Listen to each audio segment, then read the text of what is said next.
এরাও শত্রু, মুখোশের আড়ালে। স্যার, একটু আগে খবর এসেছে উগ্রপন্থীরা হরিদেবপুর থানা অ্যাটাক করেছে, সঙ্গে প্রচুর আর্মস আছে স্যার।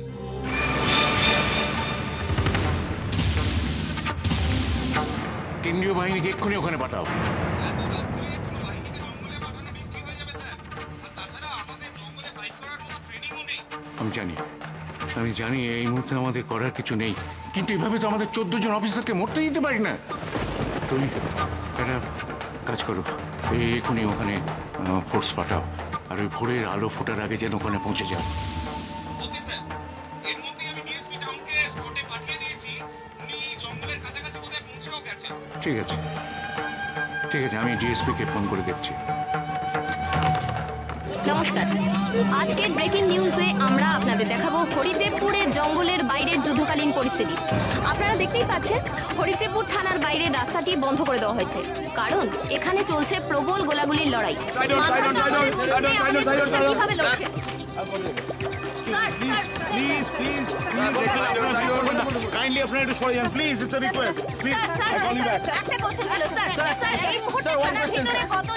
পুলিশ অফিসার রয়েছেন 14 জন।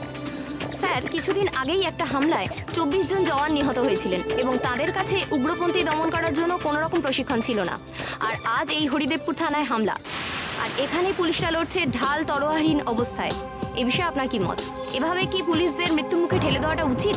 No comments. স্যার, আপনি বলবেন এক্স্যাক্টলি এখন থানার ভেতর কি অবস্থা? বললাম তো নো কমেন্টস। দেখুন, অপারেশন চলছে, বাইরে থেকে ফোর্স আসছে, এর বেশি কিছু বলা সম্ভব নয়। Thank you.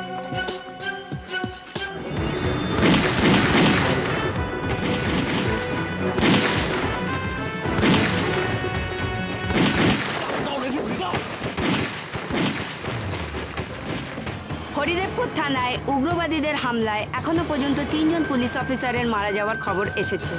থানা থেকে এসওএস পেয়ে বিশাল কেন্দ্রীয় পুলিশ বাহিনী রওনা দিলেও লোদাশুলি জঙ্গলের বাইরে রাস্তায় কাটা গাছের গুঁড়ি পড়ে থাকতে দেখায় তারা আর এগোয়নি। আশঙ্কা করা হচ্ছে গাছের গুঁড়ির তলায় ল্যান্ডমাইন থাকতে পারে।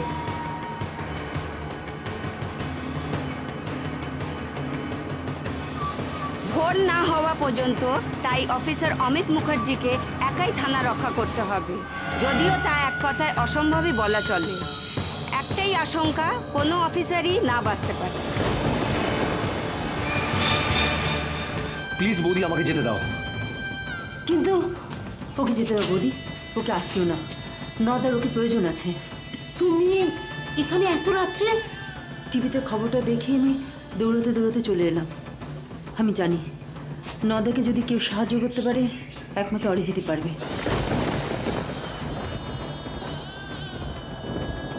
আশীর্বাদ করো বৌদি, যদি ফিরি যেন খালি হাতে না ফিরি।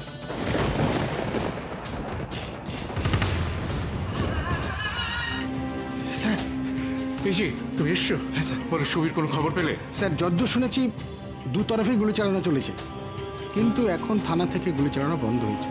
উল্টো দিক থেকেও গুলি চলছে না। কিছু একটা হয়েছে স্যার। সে কি, থানা থেকে গুলি চালানো বন্ধ হয়ে গেছে? মাই গড! একমাত্র আমাদের যদি কেন্দ্রীয় বাহিনী সাপোর্ট দেয়, কিন্তু স্যার তাও তো সকালের আগে সম্ভব না। সকাল পর্যন্ত কি অমিত ওদের ঠেকিয়ে রাখতে পারবে? না, ওদের ঠেকিয়ে রাখতে হবে। অমিত ওদের ঠিক ঠেকিয়ে রাখবে।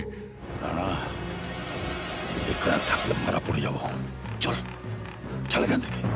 ফিলিপ, এই সুযোগ আর পাবো না ফিলিপ। আরে পাকারামি করো না, তুমি বুঝতে পারছো না ফিলিপ?